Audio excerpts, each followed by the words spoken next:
desperate to hear any gossip of Jeremy Corbyn's reshuffle.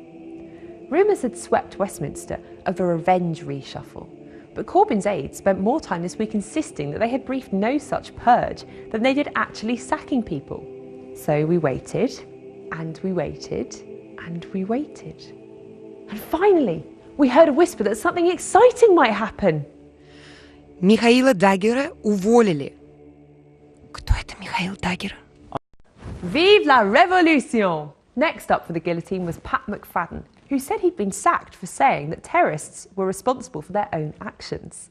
The Labour frontbencher had asked David Cameron a question in the Commons about the Paris attacks that, though entirely reasonable, was clearly designed to undermine his own leader.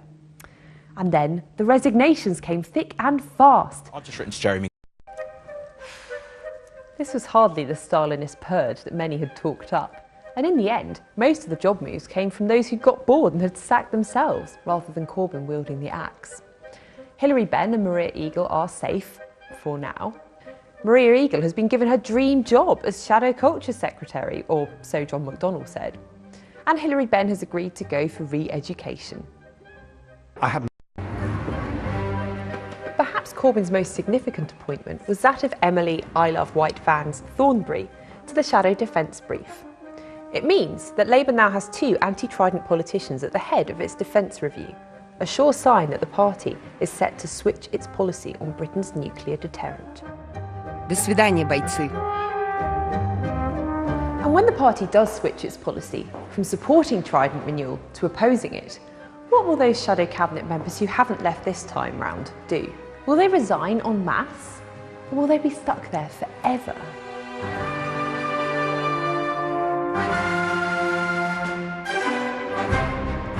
Corbyn isn't the only general who's been having trouble with his troops this week. Just ask him.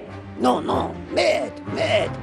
This week, David Cameron caved in and announced that his ministers could take whatever side they wanted to in the European Union referendum.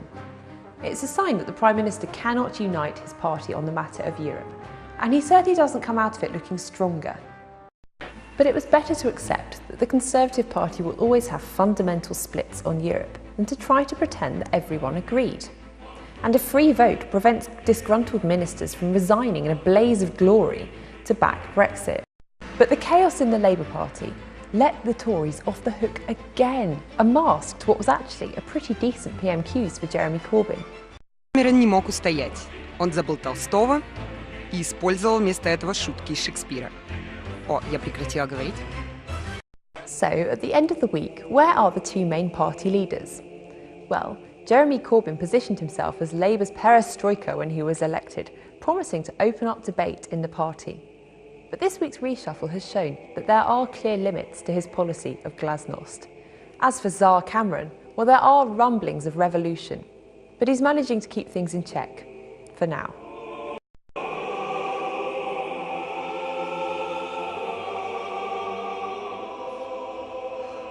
That's it! I finished the book! But the reshuffle's still going on? Sometimes I think our politicians are losing the plot. Мой принц здесь. Oh, Я думаю, что я просто останусь дома и посмотрю телевизор. In Russian, and we'll now see English as well. Isabel, did Mr. Corbyn lose control of this reshuffle? Is it fair to say he did set out to sack Hilary Benn? He decided he wasn't quite strong enough to do it, so he took two consolation sackings and a demotion instead. I'm not sure whether he personally ever intended to sack Hilary Benn. There were certainly those around him who were very keen for him to sack Hilary Benn, and he certainly didn't appear to be a great fan of Benn when he gave his very stirring speech on airstrikes against Islamic State in Syria last year. But Corbyn's not a particularly confrontational politician. He much prefers to discuss things with people and then go away and hope the problem disappears. But you can't really do that when you're the person leading the reshuffle. If he didn't intend to fire Mr. Benn from the start, what was the point of the reshuffle? Well, this is the question. And also, what was the point of some of the stories that were appearing in the papers over Christmas? Were they briefed? Were they briefed by those close to Corbyn or those who claimed to be close to Corbyn? And why weren't they then shot down by those who were supposed to be briefing for Corbyn? they've been insisting that they haven't been doing that, and it might have been other people who claim to be close to the Labour leader, but it's not his media team personally. Was it a tactical retreat?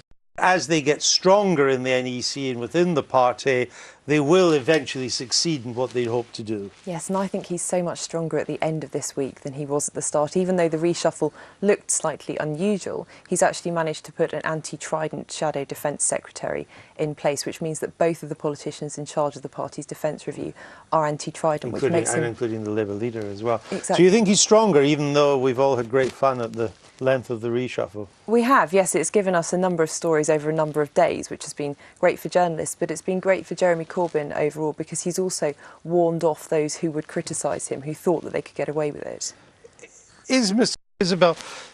Seemingly there was never really any doubt that Mr Cameron would have to allow the ministers to go their own way come the referendum, the way Harold Wilson did in '75.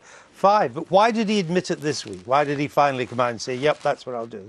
Well, the whips have been working on the assumption that there would be a suspension of collective responsibility for months. But sources had told me that the reason there was a delay was that actually Cameron wanted to give the Eurosceptics a sense that they'd won a battle. And so they'd campaigned for this free vote, they were given this free vote, and they could go away saying, look what we've achieved, rather than it being a sort of long deliberative process in Downing Street. They'd already decided months ago, apparently. Right. I mean, he had no choice. Platforms, I might as well do it this way. And I can understand that. Which is why Wilson did it that way in '75 to stop resignations too. I'm just rereading the history of that. Final, very quickly, Isabel, give us your best guess. When is the referendum going to be?